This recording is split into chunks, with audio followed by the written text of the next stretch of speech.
Very good सोइनी। Blood के part समझ में आ गए थे। ब्लड को डिवाइड करेंगे तो एक लिक्विड वाला पार्ट आपको हटाना है, that is plasma, and then remaining जो सेल्स वाला पोर्शन है वो कार्पसस में आ जाता है। उसके बाद आपको ये चीज मैंने बोला, दिस इज इम्पोर्टेंट, कि ब्लड के प्लाज्मा में क्या क्या होता है। ठीक है, कार्पसस पे आते हैं। कार्पसस मीन्स डिफरेंट टाइप की ब्लड सेल्स। ठीक है, फर्स्ट है RBC. RBC red blood,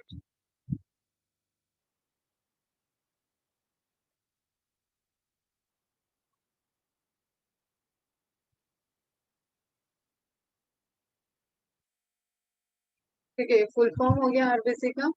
and आप आरबीसी से ही देख रहे हो आपके ब्लड का जो रेड कलर है, that is because of RBC, red blood cells या रेड ब्लड कार्पसस जो वहाँ पे प्रेजेंट है। और ये ऐसे सेल्स हैं जिनका एरिथ्रोपोइसिस मतलब सिंथेसिस होता है। ठीक है, एरिथ्रोसाइट भी इनको बोलते हैं, एरिथ्रोसाइट बोलते हैं आरबीसी को, ये चीज एकदम ध्यान में रखना। और एरिथ्रोपोइसिस एक प्रोसेस होता है जिससे ब्लड सेल्स का फॉर्मेशन होता है। अब इतना डिटेल में नहीं जाते हैं, अभी सिंपल से देखते हैं कि यहाँ पे कितना कंटेंट दिया हुआ है, क्योंकि ये सब फिर वही स्टेप्स हैं, पाथवे हैं, वो अभी आपको जानने की नीड नहीं। मेन चीज जो आपको समझना है कि आरबीसी जो है, RBC are the mature cells without nucleus. Clear, without nucleus mature cell है, लिविंग सेल है, विदाउट न्यूक्लियस वर्क चल रहा है इसका काम का। तो आरबीसी जो है वो आपको प्लाज्मा मेम्ब्रेन स्टडी के लिए सैंपल की तरह यूज करते हैं। क्यों? क्योंकि इसमें विदाउट न्यूक्लियस है तो अंदर कोई सेल ऑर्गेनल भी नहीं है। ठीक है, सिर्फ पैकेट्स हैं, ऑक्सीजन कैरी करने के लिए हीमोग्लोबिन है, और हीमोग्लोबिन है और उसमें ऑक्सीजन पैक होके मूव कर रहे हैं। क्लियर है बच्चा? अब प्लाज्मा मेम्ब्रेन की स्टडी अगर करनी है तो इसको सिर्फ कट करो और ये मेम्ब्रेन आपको मिल जाएगा। दैट्स वाई ये भी एक एमसीक्यू है। ठीक है, प्लाज्मा मेम्ब्रेन की जो स्टडी, एनिमल प्लाज्मा मेम्ब्रेन की स्टडी की जाती है, that is on the RBC plasma. Clear बेटा? क्या कह रहे हो? हाँ बेटा, स्टूडेंट कम है। शायद बहुत लोग ये सोच रहे होंगे कि सैटरडे ऑफ रहना था, वो वाली बात होगी, कुछ नोटिस नहीं देखे होंगे। ठीक है, क्या पता नहीं तुम लोग को बर्डन तो नहीं लग रहा है, ज्यादा ओवरलोड तो नहीं हो रहे हो लेक्चर से आके?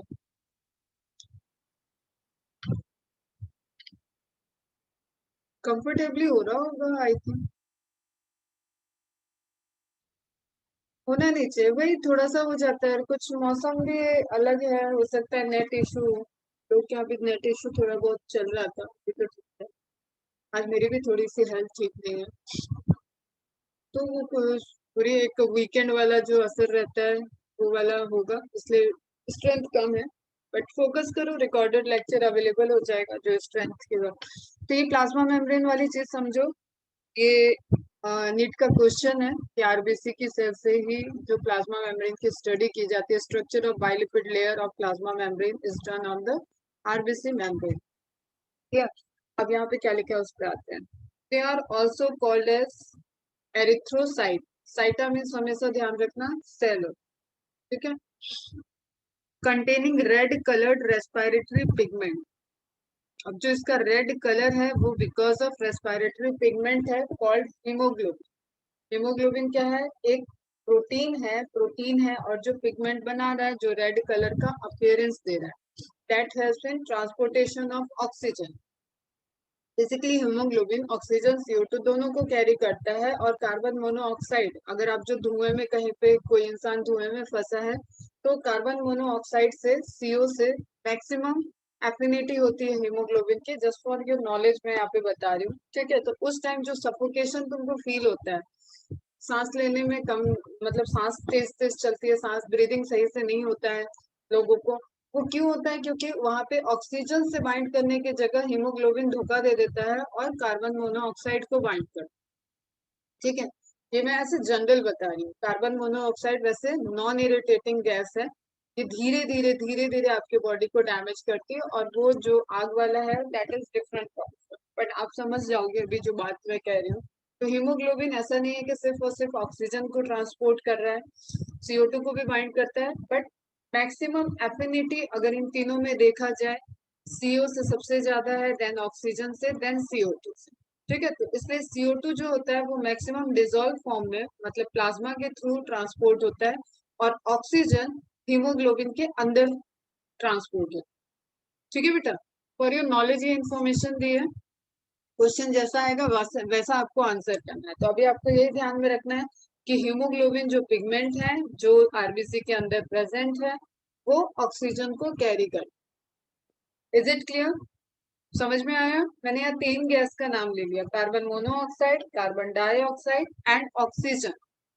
तो क्योंकि मैक्सिमम एफिनिटी कंपेयर टू जो आप generally inhalation, exhalation, inspiration, expression में बात करते हो कि ऑक्सीजन को आप इनटेक करते हो, CO2 को आप रिलीज करते हो, क्लियर? उस केस में ऑक्सीजन को कैरी करने के लिए हीमोग्लोबिन मॉलिक्यूल प्रेजेंट है आपके ब्लड में, आरबीसी के अंदर, that helps in transportation of oxygen. Okay बच्चा, क्लियर है? नॉलेज बूस्टर में देखते हैं, एक लाइन के बाद नॉलेज बूस्टर आ गया। चलो देखते हैं, बूस्ट कर लेते हैं। Erythrocytes in mammals are denucleated. Denucleated से अच्छा होता है ई न्यूक्लिएटेड, ठीक है, without nucleated, except in camel and llamas. Animals हैं ये, बट मैमल्स में मोस्टली क्या होता है, ई न्यूक्लिएटेड स्ट्रक्चर है, विदाउट न्यूक्लियस है, and this is the characteristics of mammals. जैसे आपने हेयर प्रेजेंट होना कैरेक्टरिस्टिक देखा होगा, ठीक है, मेमोरी ग्लैंड का होना, ब्रेस्ट ग्लैंड, मेमोरी ग्लैंड का होना मैमल्स की कैरेक्टरिस्टिक्स है। ईयर पिन्ना जो आपके कान बाहर की तरफ निकले हुए, that is also characteristics of mammals. Diaphragm का होना जो आपको शायद पता हो कि लंग्स के नीचे डायफ्राम है, और डायफ्राम के मूवमेंट से आप ब्रीदिंग करते हो, ब्रीद इन ब्रीद आउट, उसमें मूवमेंट में डायफ्राम बहुत इंपॉर्टेंट रोल प्ले करता है। तो mainly this is the characteristics of mammals की यहाँ पे मैच्योर आरबीसी इन्यूक्लिएटेड होती है, immature RBC during development of RBC there is nucleus present. ठीक है, all the cell organelles of erythrocytes get degenerated during maturity so as to accommodate more hemoglobin।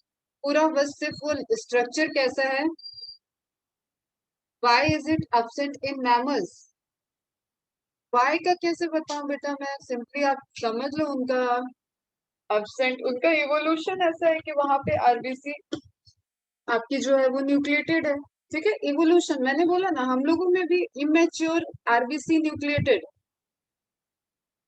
ठीक है, mature RBC में nucleus नहीं है, mature RBC में nucleus नहीं है, मतलब तुम बस इसको इवोल्यूशन पॉइंट ऑफ व्यू से रिलेट करो कि यहाँ पे अभी न्यूक्लिएटेड ई न्यूक्लिएटेड के बहुत बीच में ही है। ठीक है, इसलिए ये एनिमल्स ऐसे रह गए जिनमें न्यूक्लिएटेड आरबीसी है। ठीक है, देखो न्यूक्लियस होने का मतलब ये नहीं कि वो काम नहीं करेगा, वो हीमोग्लोबिन को कैरी नहीं करेगा। न्यूक्लियस होने का मतलब सिर्फ ये है कि उसका अपना सिंथेसिस, उसका अपना मेटाबॉलिक प्रोसेस चल रहा है, उसमें माइटोकॉन्ड्रिया वर्क कर रही है, उसमें ER वर्क कर रहा है, उसमें गोल्जी वर्क कर रहा है, सारे ऑर्गेनेल वर्क करेंगे। जब सारे ऑर्गेनेल वर्क करेंगे तो हीमोग्लोबिन को कैरी करने की कैपेसिटी, हीमोग्लोबिन कम आ पाएगा, उसी स्पेस में बाकी चीज भी रह रही है। जैसे जस्ट सपोज एक कमरे में 20 लोग हैं, एक कमरे में 2 लोग हैं, उसी कमरे में 50 लोग रहते हो, तो जब 50 लोग आ रहे हैं मतलब तुम्हें कमरे में स्पेस फुल्ली ऑक्यूपाइड है। ठीक है, और उन 50 में तुम वेरिएशंस देख लो। ठीक है, अब तुम्हें सिर्फ HB रखना है, हीमोग्लोबिन को अंदर रखना है, तो बाकी ऑर्गेनल्स को हटा दिया है वहां से, डीजनरेट, इसलिए अगले ही पॉइंट में लिखा है डीजनरेशन। ठीक है, और कभी मैंने देखा नहीं इसको कैमल के पॉइंट ऑफ व्यू से, तो मैं एक बार सर्च भी कर लूंगी किसी रिसर्च पेपर में, मैं देखती हूँ कुछ मिलेगा तो मैं कल बताती हूँ। All the cells organelle of erythrocytes get degenerated. Why बेटा? Simple, nucleus is boss, boss नहीं है तो प्रजा क्या करेगी, राजा चला गया तो प्रजा भी चली गई। ठीक है, और वो पैकेट की तरह हो गया जिसमें बहुत सारे हीमोग्लोबिन को एकोमोडेट कर सकते। In the blood of a man are present 5 to 5.4 million RBC in 1 cubic mm। Area दिया हुआ है 1 क्यूबिक mm में, जो आरबीसी के काउंट है that is 5 to 5.4 million of blood whereas it is इज 4 to 4.5 million per cc, same वही है इन वुमेन्स ब्लड। तो मैन और वुमेन का थोड़ा अलग अलग आरबीसी काउंट आता है। कभी ब्लड रिपोर्ट अब वगैरह देखोगे तुम लोग तो उसमें समझोगे, रेंज दिया होता है, वेरिएशंस होते हैं रेंज में। हीमोग्लोबिन के भी रेंज में वेरिएशन है। फीमेल का हीमोग्लोबिन का रेंज अलग होता है, मेल का हीमोग्लोबिन अलग होता है। ठीक है, फीमेल का 9 to 11 अगर है तो भी बहुत सीवियर नहीं माना जाता है, लेकिन मैन में अगर 9 to 11 आ गया है वो नॉर्मल रेंज के नीचे ही फीमेल के लिए भी, but that is okay. Actually जो ब्लीडिंग वगैरह, जो आपका मेंस्ट्रुएशन साइकिल वगैरह चलता है उसके अकॉर्डिंग थोड़ा हीमोग्लोबिन लो ही जाता है, तो आपको बहुत डाइट से मेंटेन करना पड़ता है फीमेल के केस। एंड मेल के केस में दैट इज नॉर्मल कि 14 एचबी तो हो ही। क्यों? Largest size RBC are found in amphiuma, अब ये कुछ एनिमल्स के नाम दिए हुए हैं। Smallest size RBC are found in musk deer. Increase in RBC count is, अब ये एक डिजीज है, ठीक है, पॉलीसाइथीमिया। तुमने एनीमिया सुना होगा, एनीमिया मतलब ब्लड की कमी, ऐसे नॉर्मल हम लोग बोलते, ठीक है। ब्लड की कमी, ब्लड की कमी मतलब आरबीसी की कमी, आरबीसी की कमी मतलब हीमोग्लोबिन की कमी, ये सब एक रिलेटेड आपको जो ले जाता है एनीमिया। उसमें भी अलग अलग लेवल की अलग अलग टाइप्स की एनीमिया होती है। उसी तरीके से इंक्रीज इन आरबीसी काउंट, ठीक है, इंक्रीज इन आरबीसी काउंट क्या कर देती है, पॉलीसाइथीमिया। इसमें क्या करना पड़ता है, पर्सन के बॉडी में ब्लड ज्यादा बनने लगा, ब्लड ज्यादा बनने लगा तो उसको टाइम टू टाइम अपना ब्लड डोनेट करना पड़े, ठीक है। अलग अलग पर्सन की अलग अलग टेंडेंसी होती है, 1 वीक में 15 डेज में उसको जाके अपना ब्लड डोनेट करना होता है, क्योंकि उसके ब्लड में बहुत ज्यादा आरबीसी काउंट बढ़ जाते हैं, तो उसकी नॉर्मल मेटाबॉलिज्म डिस्टर्ब हो जाता है। And decrease in RBC count is called anaemia. Clear है बेटा?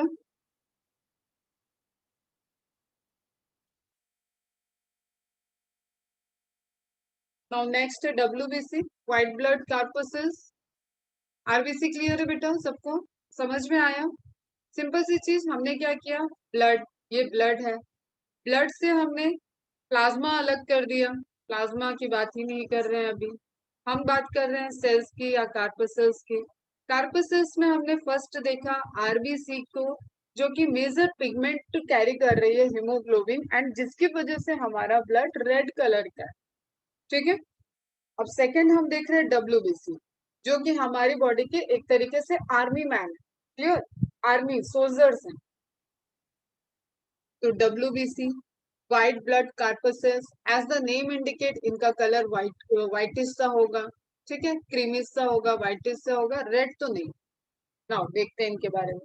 दे are also called as soldiers of the body, ठीक है, सोल्जर, आर्मी मैन, ठीक है। ये हमारी बॉडी के लिए लड़ाई करेंगे, जो भी फॉरेन मटेरियल आता है उससे ये लड़ने के लिए रेडी रहते हैं, इनका काम ही वही। They are irregular amoeboid phagocytic cell. अब हर एक चीज का मीनिंग है, देखो, इरेगुलर मतलब इनका, आप जैसे आरबीसी आप बना रहे हो तो आरबीसी चलो इस तरीके से आप बना लो डिस्क्वाइडल से, ठीक है, डिस्क का शेप का। इनका कोई शेप आप नहीं बना सकते कि हाँ डब्ल्यूबीसी होगा तो हमने ऐसे बना दिया, ऐसे ही डब्ल्यूबीसी हो। इरेगुलर साइज, किसी भी साइज की हो सकती है। अमीबॉयड, अमीबा सबको पता है ना, अमीबा बड़ा फेवरेट होता है बच्चों का पढ़ने के लिए, बड़ा मजा आता है, मेरे को भी बड़ा मजा आता था अमीबा पढ़ना। अमीबा, अमीबा का डायग्राम है, बस ये क्वेश्चन आ जाए ऐसा बना के जाते हैं। अमीबा याद है सबको? तो अमीबा कैसे अपने रूप को चेंज कर सकता है ना, शेप को चेंज कर सकता है, यूनिसेलुलर है, मॉडिफाई कर सकता है, प्रोटोजोआ है। तो आपको पता है कि जब अमीबॉयड वर्ड आ गया इट मीन्स की irregular and different shape, different shape में ये प्रेजेंट हो, ठीक है। फैगोसाइटिक मतलब फैगोसाइटोसिस क्या प्रोसेस है, इनगल्फ करना, ठीक है, इनगल्फ करना, इनटेक करना, लार्ज अमाउंट में किसी चीज को इनटेक कर लेना, वही क्या है फैगोसाइटिक से। मतलब जस्ट सपोज ये आपके ब्लड में पैथोजेंस आ गए, ठीक है, एंड यहाँ आरबीसी सॉरी डब्ल्यूबीसी में आपके कोई भी मैक्रोफाज सेल है प्रेजेंट है, अब ये इसको इंगल्फ करने के लिए कैविटी बनाना स्टार्ट कर दे, ठीक है, कैविटी बनाना स्टार्ट कर दी, एंड फाइनली ये अपने अंदर इसको ले लेगी। तो बल्क अमाउंट में जब इनगल्फ करते हैं तो उसको बोलते हैं प्रोसेस को फैगोसाइटोसिस। ठीक है। फेजी, फेजी मीन्स खाना, ईटिंग।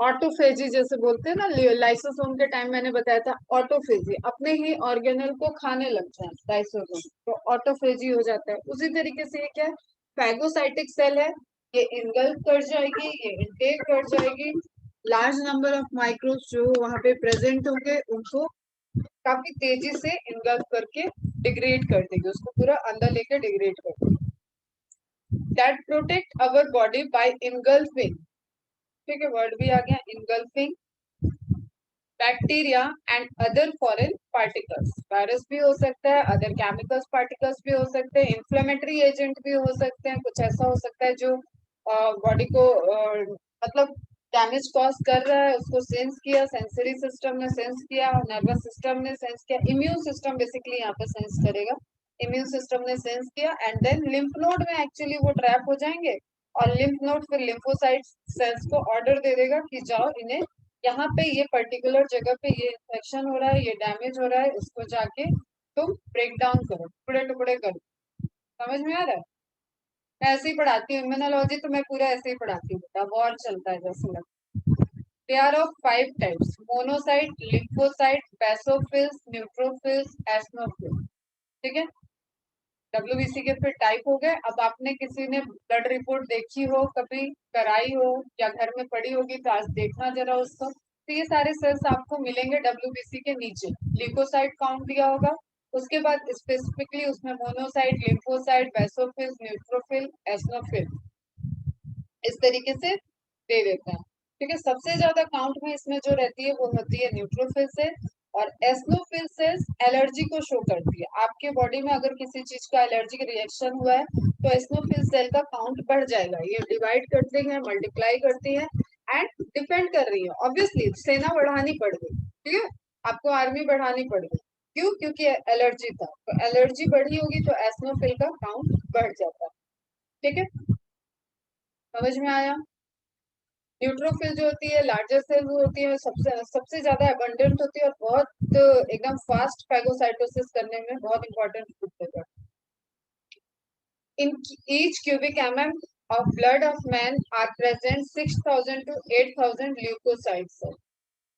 ठीक है, WBC के लिए most abundant WBC neutrophil, largest WBC monocyte, largest abundant, ठीक है, smallest lymphocyte, decrease in WBC leucopenia, WBC का काउंट कम हो गया, ल्यूकोपेनिया, ल्यूकोसाइट से पीनिया ऐड कर दिया, leucopenia, increase in WBC, leuco वैसे ही रहेगा, और साइटोसिस, ल्यूकोसाइटोसिस, क्योंकि इंक्रीज हो जाएगा WBC काउंट, इंक्रीज हुआ है, इट मींस के देयर इज समथिंग जो आपको एक फौज, एक आर्मी को बढ़ाने के लिए बढ़ाना पड़ रहा है, या तो उसके रिस्पेक्ट में होगा या ऑटो इम्यून डिसऑर्डर होगा, तो ये सेल के नंबर बढ़ जाते हैं, और ये आपके ही किसी मतलब उस पर्टिकुलर पर्सन से जिसको ऑटो इम्यून डिजीज हो, वो उसको डैमेज करना स्टार्ट कर देते हैं, उसके ऑर्गन को डैमेज करना स्टार्ट कर देते हैं।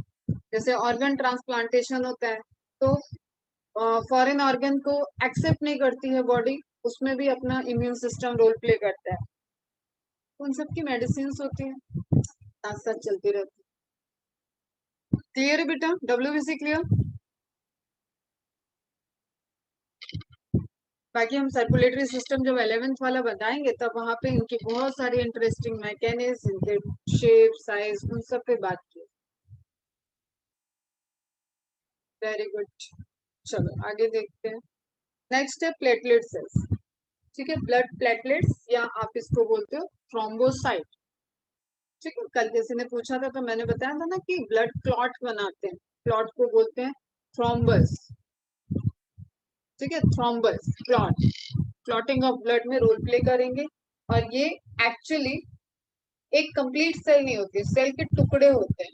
ठीक है, they are spindle shape, spindle shape नहीं कह सकते, मतलब इरेगुलर है ये भी, अलग अलग तरीके के शेप में, जैसे ये सेल है, इसको तुमने कितने टुकड़े कर दिए, कैसे कर दिए, उस तरीके से रहेगी, ताकि इरेगुलरिटी रहे, ये आपस में उलझ सके। ठीक है, आपस में अटक जाएं, जब ब्लड ब्लड में फ्लो कर रहे हो तो जैसे इनको सिग्नल मिले ये आपस में बाइंड अप करके अलग अटक के उलझ के एक मैशी सा नेटवर्क बना देंगे और जिसके चारों तरफ थ्रेड आ जाएगा और फाइनली एक पैच बन जाता है।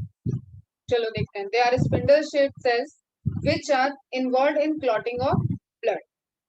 Blood clotting is basically a natural phenomena बेटा, ठीक है। नेचुरल फिनोमिना जरूरी है हमारे डेली डेली रूटीन की लाइफ में। जो इंटरनल मैकेनिज्म चल रही है उसमें कई जगह ब्लड कैपिलरीज डैमेज होती हैं और उसको ये प्लेटलेट रिपेयर करते रहते हैं। एक्सटर्नली हमें जब छोटे मोटे चोट लगते हैं तो भी हमारा थोड़े टाइम तक ब्लड चलता है और उसके बाद वो ब्लड क्लॉट बन जाता है, ठीक है वहां पे। तो clotting is actually very natural phenomena. इसी के ऊपर नीचे it is like seesaw, आपने देखा है गेम जो होता है, ठीक है। आप इधर बैठोगे, इधर ऊपर हो जाएगा, इधर वाला नीचे जाएगा तो ये ऊपर हो जाएगा। तो ब्लड क्लॉटिंग वाली जो मैकेनिज्म है ना, ये बड़ी ही एकदम बैलेंस है।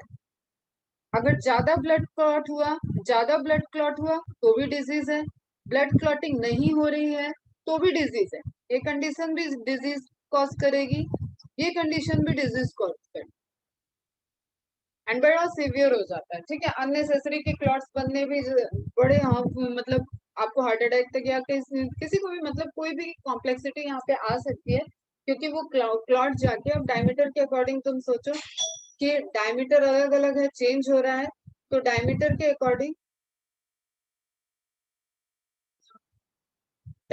अकॉर्डिंग वो जाके अगर ये क्लॉट है यहाँ से तो मूव करते करते आ गया था, लेकिन यहाँ पे आके ये फंस जाएगा, यहाँ पे आके फंस गया, ठीक है। तो क्लॉट से ब्लड फ्लो रुक जाता है। समझ गए होंगे आई थिंक जो समझाना चाह रहे हैं। बाकी थ्योरी पे ही अभी फोकस करो। In each cube mm of blood are present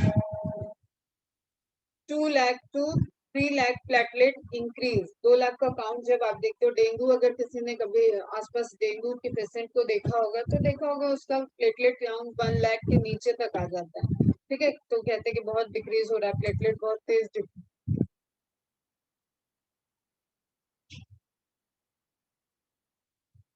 ठीक है बेटा, क्लियर है। तो ये प्लेटलेट काउंट है। इंक्रीज इन प्लेटलेट काउंट, देखो इंक्रीज जहां हो रहा है वहां साइटोसिस लगा, साइटोसिस थ्रोम्बोसाइटोसिस, ठीक है। Decrease in platelet count thrombocytopenia, यहाँ पे भी था ल्यूकोपेनिया, ठीक है। थ्रोम्बोसाइट बोल रहे हो आप तो यहाँ पे थ्रोम्बोसाइटोपेनिया होगा। इज इट क्लियर बेटा, प्लेटलेट समझ में आया सबको। अभी ब्लड यहाँ तक क्लियर हो गया। WBC, RBC and blood platelet यहाँ तक क्लियर है बेटा। एक जनरल आइडिया लेना है, अभी आपको लोड नहीं है, कोई आप डॉक्टर बन के ब्लड रिपोर्ट नहीं बनाने जा रहे। Clear, RBC, WBC and platelet, clear है। तीनों में डिफरेंस समझ में आ रहा है, तीनों के फंक्शन पे फोकस रहना है, डिफरेंस ध्यान में रखना बेटा, बिल्कुल फोकस करो। थैंक यू बच्चा, ठीक है। Decrease the platelet count thrombocytopenia, मैं बता रही थी तुम्हें कि दिस इज वेरी बैलेंस, ठीक है। आप ज्यादा क्लॉट भी नहीं बन सकता बॉडी में एंड बॉडी का ब्लड एकदम थिनर ब्लड भी नहीं हो सकता। ऐसे केस में आपको हेपेरिन के इंजेक्शन फ्लैक्सन करके आता है, वो डेली लेना पड़ेगा, डेली। इट डिपेंड्स कि किसकी कितनी सिवियरिटी है। चलो, function of blood, transportation of digest food. अच्छा, टाइप्स खत्म हो गया बेटा, फंक्शन ऑफ ब्लड स्टार्ट हो गया। तो ट्रांसपोर्टेशन ऑफ डाइजेस्टेड फूड, हाँ वी नो कनेक्टिव टिश्यू है ये, blood is a part of connective tissue and very important part of connective tissue. Without blood आपके जितने ऑर्गन सिस्टम में आप फंक्शनिंग देख रहे हो ना, वो सारे फंक्शनिंग को चलाने के लिए उनको जो कनेक्शन बनाना है, जो ट्रांसपोर्टेशन बनाना है, उसमें ब्लड बहुत इंपॉर्टेंट रोल प्ले कर रहा है। ब्लड नहीं है तो फिर क्या फायदा है, आपने फूड इनटेक किया, डाइजेस्ट किया, अगर वो ब्लड के थ्रू डिजोल्व होके और डिफरेंट सेल तक पहुंचा ही नहीं तो किसी काम का नहीं है। क्लियर। सेल के वेस्ट, सेल से जो वेस्ट सिक्रीशन, वेस्ट फॉर्मेशन हो रहा है, वेस्ट मटेरियल बन रहा है मेटाबॉलिक, वो अगर ब्लड में नहीं गए और ब्लड उसको किडनी को नहीं दिया तो किडनी फंक्शन नहीं करेगी, ठीक है।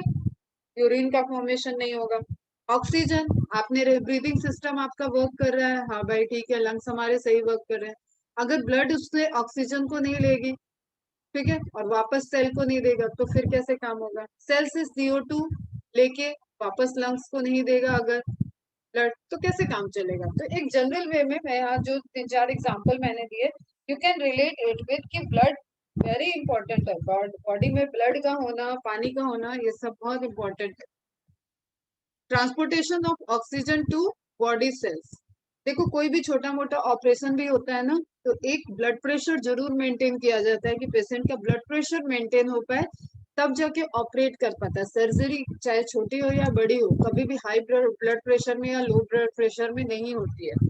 भले ही एक पेशेंट को 10 दिन रखना पड़े हॉस्पिटलाइज और सिर्फ उसका ब्लड प्रेशर नॉर्मल हो, ठीक है, हार्ट की भी सर्जरी करनी है, नहीं कर सकता डॉक्टर जब तक उसका ब्लड प्रेशर नहीं नॉर्मल होगा, तो उसको एक्स्ट्रा एफर्ट करने पड़ते हैं, पहले बॉडी को प्रिपेयर करना पड़ता है कि हाँ ये बॉडी आ जाए ऑपरेटिंग के कंडीशन में, तब जाके उसका ट्रीटमेंट हो पाता है। तो blood is very important. Transport of digested food, transport of oxygen to body cells, वही जो हमने अभी बोला वही सब लिखा हुआ है यहाँ पे देखो।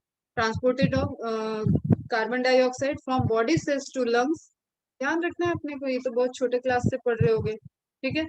लंग्स है, हार्ट है ना, ब्लड सर्कुलेटरी सिस्टम कैसा है? डबल सर्कुलेटरी सिस्टम है। लंग्स के अलावा रेस्ट बॉडी, लंग्स भी बॉडी का ही पार्ट है, मतलब रेस्ट बॉडी, तो ये होता है सिस्टमिक, सिस्टमिक सर्कुलेटरी सिस्टम। ये होता है आपका पल्मोनरी सर्कुलेटरी सिस्टम, सिर्फ लंग्स को सप्लाई जा रहा है।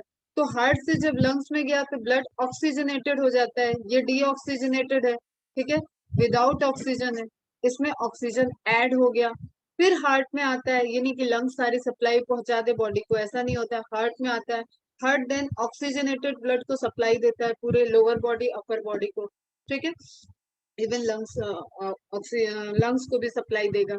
फिर बॉडी, बॉडी से CO2 वाला, मतलब डीऑक्सीजनेटेड ब्लड, जिसमें कार्बन डाइऑक्साइड ऐड हुआ है, सारे लंग्स, सारे ऑर्गन्स अपना अपना फंक्शन किए हैं, डाइजेस्टिव सिस्टम फंक्शन किया, किडनी फंक्शन की, सबकी जो वेन निकल रही है, वो वेन पूरा ब्लड लेके, डीऑक्सीजनेटेड ब्लड को लेके आती है हार्ट में, एंड देन हार्ट अगेन उसको लंग्स में भेजता है, फिर से ऑक्सीजनेटेड, उसको रिच, ऑक्सीजन रिच ब्लड बनाता है, एंड देन हार्ट में, देन अगेन बॉडी में। तो इस तरीके से एक सर्कुलेटरी सिस्टम चल रहा है, and this is a close type circulatory system. Close type, close है ये, एक यूनिट है जो कि क्लोजली ट्यूब के अंदर डिफरेंट टाइप की वेसल वेन्स है, यहाँ पे डिफरेंट टाइप की ब्लड वेसल्स है, अगर तुम ब्रॉडली बोलो तो ब्लड वेसल्स है जो कि सप्लाई को मेंटेन कर रहे हैं और एक साइक्लिक पाथवे को फॉलो कर, ठीक है बच्चा। तो transportation of carbon dioxide from body to cell समझ में आ गया होगा, तो इसका सीक्वेंस एकदम अच्छे से पता होना चाहिए, बहुत बेसिक चीजें हैं, ठीक है। दिस इज नॉट अबाउट कि बायोलॉजी पढ़नी है आपको या मैथ्स पढ़ना है आपको, ये सिंपल सी बात है, क्लियर। और एक जो मिथ है ना कि डीऑक्सीजनेटेड ब्लड नीला होता है, ऑक्सीजनेटेड ब्लड लाल होता है, ऐसा कुछ नहीं है, वीडियोस में देखते होगे तो हमेशा तुम्हें ऐसे दिखाएगा कि पर्पल ब्लड ऐड हुआ, ब्लू ब्लड ऐड हुआ, उसमें ऑक्सीजन होते ही वो रेड में कन्वर्ट होता है, नहीं, RBC is RBC, always RBC, ठीक है, थोड़ा सा डार्क लाइट का जरूर डिफरेंस होता है, बट ऐसा कुछ नहीं, ब्लू, नीला खून या पर्पल खून कहीं किसी के नहीं है हम लोगों की body. Transportation of excretory substance to kidney for elimination, ठीक है, किडनी से लेगा नहीं, किडनी को देगा एक्सक्रीटरी सब्सटेंस, ताकि किडनी उसको अल्ट्रा फिल्ट्रेट करे, फिल्ट्रेशन नहीं होता, that is ultra filtration,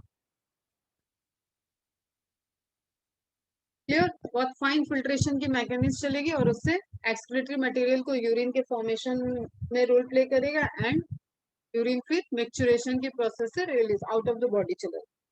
transportation of hormone, hormone हमेशा एंडोक्राइन ग्लैंड से सिक्रीट होंगे, एंड एंडोक्राइन ग्लैंड कोई डक्ट सिस्टम नहीं बनाती है, एंडोक्राइन ग्लैंड डायरेक्ट ब्लड में हार्मोन सब्सटेंस को रिलीज करते हैं और वही सब्सटेंस आपका हार्मोन है।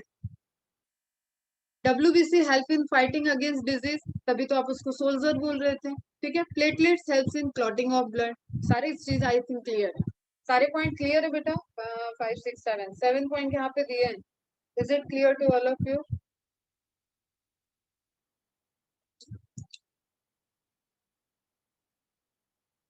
Very good. जिसको भी थोड़ा सा लग रहा है ना कि लेंदी हो रहा है या कुछ भी, बेटा एक बार और सुन लेना बस, एक बार और सुनना, या कुछ भी डाउट है तो पूछना। हम ब्लड के अंदर है, ब्लड के पार्ट पार्ट देख रहे थे, और उसके बाद हम ओवरऑल ब्लड का फंक्शन देख।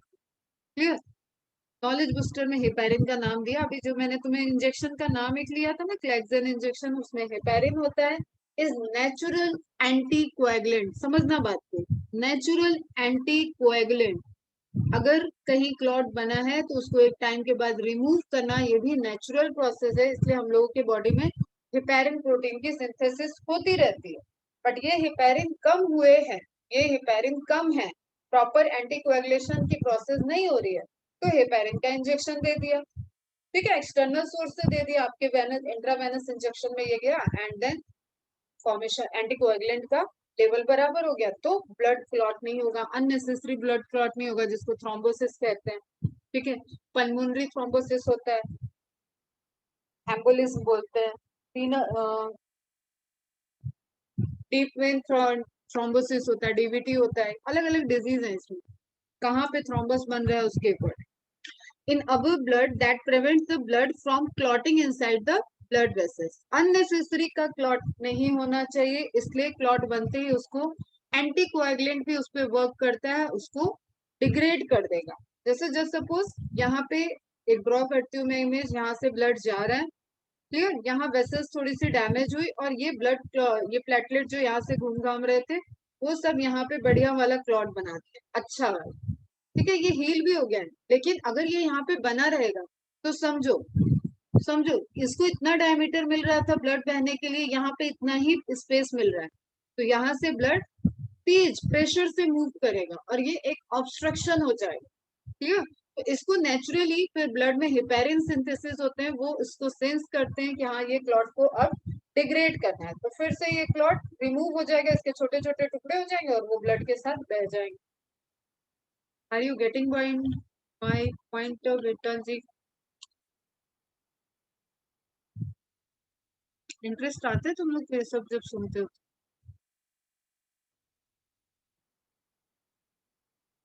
चलो, इमेज दिया हुआ है रेड ब्लड सेल्स, देख रहे हैं हम इसको, थोड़ा सा कॉन्केव कॉन्वेक्स शेप होता है, इतना भी स्फेरिकल नहीं होता है। Please repeat last point. Last point क्या था? हेपेरिन, ब्लड, ब्लड क्लॉटिंग वाला फैक्टर। देखो, ब्लड क्लॉट करना क्या हो गया?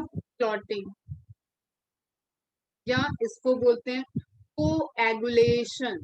कोएगुलेशन, कोई लिक्विड है, लिक्विड को आपने कोएगुलेट कर दिया, ये बह रहा था, इसको आपने एक जगह रोक के इसके लम्स बना दिए, कोएगुलेशन हो गया, क्लॉट बन।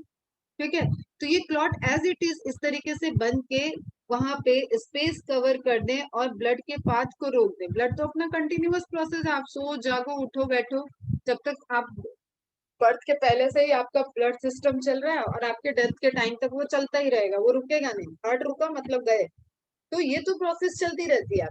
ठीक है, तो इस प्रोसेस के चलने में ये प्रॉब्लम क्रिएट कर रहा है, भाई हीलिंग हो गई, तुम हटो यहाँ से। ठीक है, तो एंटी कोएगुलेंट आएगा, जैसे लॉग एंटी लॉग पढ़ते हैं ना बेटा, वैसे coagulation, anti coagulation. Are you getting my point? तो एंटी कोएगुलेशन का एग्जांपल दिया हुआ है हेपेरिन। नाउ हेपेरिन आया, अब हेपेरिन क्या है? ये उस ड्रिलिंग मशीन की तरह है जो इस लंप को तोड़ेगा, इस पे एक्ट करेगा एंड इसको तोड़ देगा, इसके छोटे छोटे पार्ट हो जाएंगे, और उसकी वजह से ये पाथ आपका पूरा क्लियर हो जाएगा, ब्लड यहाँ से मूव करने लगे। अभी क्लियर है सोइनी? वेरी गुड बेटा। या तुम लोग अगर ये सारे कॉन्सेप्ट पढ़ रहे हो ना, तो डेफिनेटली जिसको आगे डॉक्टर बनना है, और वो समझ ले कि उसकी प्रिपरेशन बहुत अच्छी हो जाएगी, उसको समझ में आ जाएगा। बायो मेरे को समझ गया ना, तो उसके बाद तो टर्म तो यार बेटा, टर्म का क्या करें, biology is the science of terminology. तुम्हें एक स्टोरी बताती, मेरे भैया को बायोलॉजी बहुत पसंद था, मतलब बहुत पसंद, इस तरीके से चीजें, मेरे चाचा जी डॉक्टर है, तो हम लोग थोड़ा सा, जब भी पहले ऐसे फोन वोन तो हुआ नहीं करते थे कि जब मन किया बात कर लिए, भाई समर वेकेशन का वेट करना पड़ता था कि चाचा मिलेंगे तो बात होगी, मतलब अंकल मिलेंगे तो बात होगी, तो उस तरीके से होता था। तो हम लोग को एक लोकल इंटरेस्ट सा रहता था, मतलब I am not professionally doctor and all, but मैं ड्रिप लगा लेती हूँ, मैं इंजेक्शन दे लेती हूँ, ये सारी चीजें मैंने चाचा से ऐसे सीख ली थी फॉर इंटरेस्ट पर्पस। तो मैंने अपनी दादी को, अपनी मम्मी को भी एक बार इंजेक्शन लगाया था, इस तरीके से थोड़ा सा हरकतें की हुई है। तो इसमें क्या होता है ना कि भैया को भी बहुत इंटरेस्ट आता था, बट इमेज ड्रॉ करना और टर्मिनोलॉजी, ये दो चीजें ने उसकी बायोलॉजी को बंद करा दिया और वो इंजीनियर बन गया। ठीक है, तो मीन्स ये तो खतरनाक पोर्शन है बेटा बायो में, टर्मिनोलॉजी। और अगर आपकी ड्राइंग अच्छी नहीं है, आपको मन नहीं कर रहा है, तो एक लेवल तक तो आपको फिगर ड्रॉ करना ही पड़ता है एग्जाम वगैरह में। ठीक है, तो ये दो चीजें थी जिसने उसको पूरी तरीके से डिस्ट्रैक्ट किया, हटा ही दिया यहाँ से कि ना बायोलॉजी बस इतनी अच्छी है। आ जाओ वापस। अब टर्मिनोलॉजी की बात होगी, फिगर देख लो, आरबीसी। देन आपको different type of white blood corpuscles में neutrophil, eosinophil, basophil, lymphocyte, monocyte, and then आपका क्या है, प्लेटलेट। अब ये इसके साथ मत ले जाना कि ये डब्ल्यूबीसी, अभी बताया थ्री टाइप्स की मेजर आपने सेल देख ली, RBC, WBC and platelet, 1 2 and 3। ठीक है, एक रंग बिरंगी फोटो मैंने लगा दी कि काले पीले में नहीं समझ में आएगा। मैक्सिमम जो इनका आइडेंटिफिकेशन होता है, ये न्यूक्लियस के लोब्यूल से आइडेंटिफाई करते हैं। जब स्लाइड बनती है ना, जब स्लाइड ब्लड का आपका सैंपल आपने अगर कभी दिया हो तो देखा होगा कि रिपोर्ट के लिए आप सैंपल देते हो, ठीक है, हाथ वगैरह वेन से निकाला जाता है, उसके बाद उससे कई सारे टेस्ट होते हैं।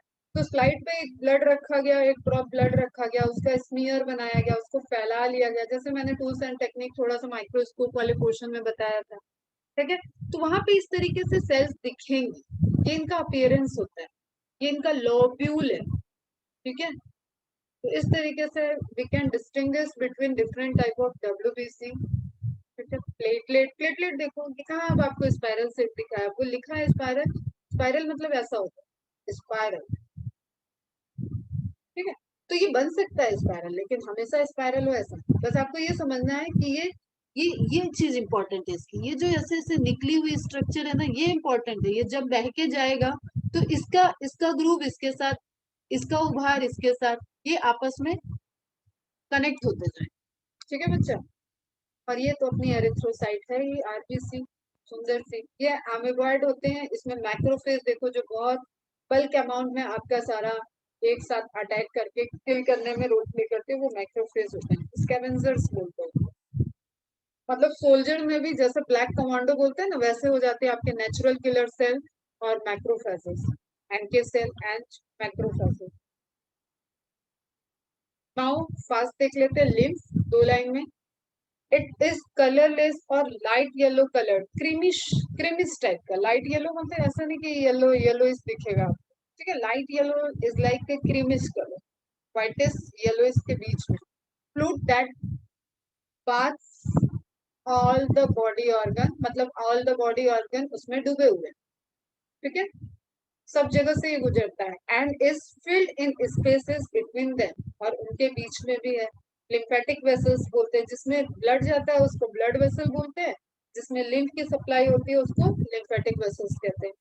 इट इज ब्लड, देखो मैंने तुम्हें कल बताया था कि ये ब्लड से ही जनरेट होता है और ब्लड में जाके फिर मिल जाता है, जस्ट फॉर द फिल्ट्रेशन, एक चेकिंग के लिए आप समझ लो कि यहाँ से ब्लड जा रहा था, ब्लड में से चेक करने के लिए लिम्फ बना, और लिम्फ सब चेक वेक करके और फिर एंटीबॉडी वगैरह जो भी उसको भेजना होगा वो यहाँ पे ऐड कर देगा, लिम्फ नोड वगैरह से ट्रैप करके, अगर कोई पैथोजन है इसमें सपोज ये यहाँ ट्रैप हो गया, तो ये lymph node nearby signal दे देगा कि हाँ ये इस साइड से ब्लड आया था, इधर कहीं इन्फेक्शन है, और ये ट्रिगर आउट हो जाएंगे और यहाँ से सेना मूव करते हुए यहाँ पहुंच जाएगी, और जहाँ पे इन्फ्लेमेशन के चांसेस होंगे वहां पे वार स्टार्ट हो जाएगा बैक्टीरिया वायरस और अपने बॉडी के इम्यून सिस्टम के सेल्स के बीच में। ठीक है, सिंपल बात, सिंपल वे में बता रही हूँ, इतना सिंपल नहीं होता है, आप बस समझो अभी सिंपली कैसे। एक होता है ना कि वॉकी टॉकी पे तुमने मूवी वगैरह में दिया होगा, ठीक है, alpha one reporting, alpha one reporting, ऐसे टाइप से देखा होगा, तो वही रिपोर्टिंग करने के लिए ब्लड के बाहर गया ये, और इसने अपनी चेकिंग कराई, लिम्फ नोड ने इनको ट्रैप किया, एंड देन ये वापस ब्लड में मिल जाएगा। ठीक, तो इट इज ब्लड, ब्लड है लेकिन without RBC and blood proteins, इसमें ब्लड के बड़े बड़े प्रोटीन्स मॉलिक्यूल्स जो होते हैं वो नहीं आ सकते हैं, और आरबीसी की सेल नहीं आ सकती। And you know I am talking about the immune system, तो ये आपके डब्ल्यूबीसी आ जाएंगे इसमें, लिम्फोसाइट्स आएंगे, ल्यूकोसाइट रहेंगे यहाँ। ठीक है, तो आप ये समझो कि ब्लड है लेकिन आरबीसी और लार्जर प्रोटीन्स नहीं है, ब्लड प्रोटीन्स नहीं है, अभी सिर्फ ब्लड प्रोटीन्स, ब्लड प्रोटीन्स नहीं आएंगे, बाकी सिर्फ फिल्टर हो गया। अब ये एक तरीके से सिर्फ की तरह हो, आरबीसी को हटा दो, ब्लड प्रोटीन को हटा दो, तो ब्लड से जो चीज पास हो जाएगा चाहे छन्नी की तरह हो गया, ठीक है, वो आपका लिम्फ हो गया। Is it clear to all of you what is lymph?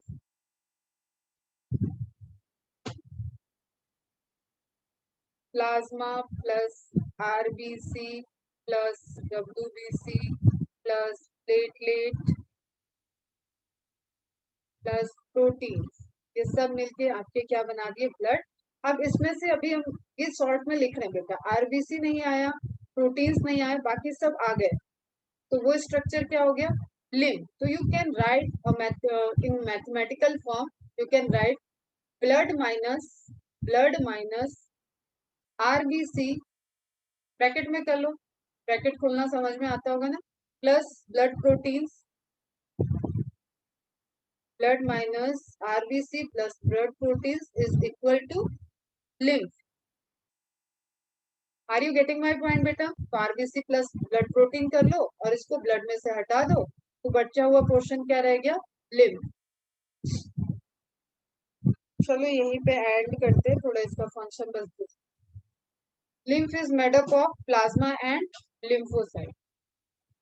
Function क्या हो गया, it act as a middle man हुआ ना, ब्लड देखो निकला और बीच के पर्सन की तरह वर्क किया, चेक किया और उसने वापस ब्लड में भेज दिया, for the exchange of various material between the blood and various body tissue.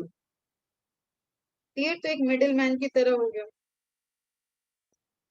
Is it clear? फटाफट यस और नो बोल दो। हाँ, गंदा स्क्रीन कर दी थी, चलो डिलीट करते सब, देखने में मुझे अच्छा नहीं लगा। चलो बच्चा बताओ, लिम्फ समझ में आया? स्टार्टिंग में किसी बच्चे ने पूछा था मैम लिम्फ एक बार फिर से एक्सप्लेन कर दीजिए।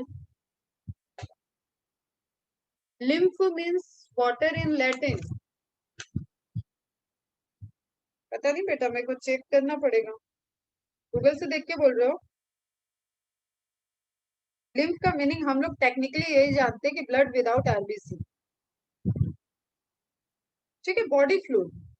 Latin lympha, lympha mean water, water बेटा, लिम्फा, ठीक है, प्लाज्मा लिम्फा।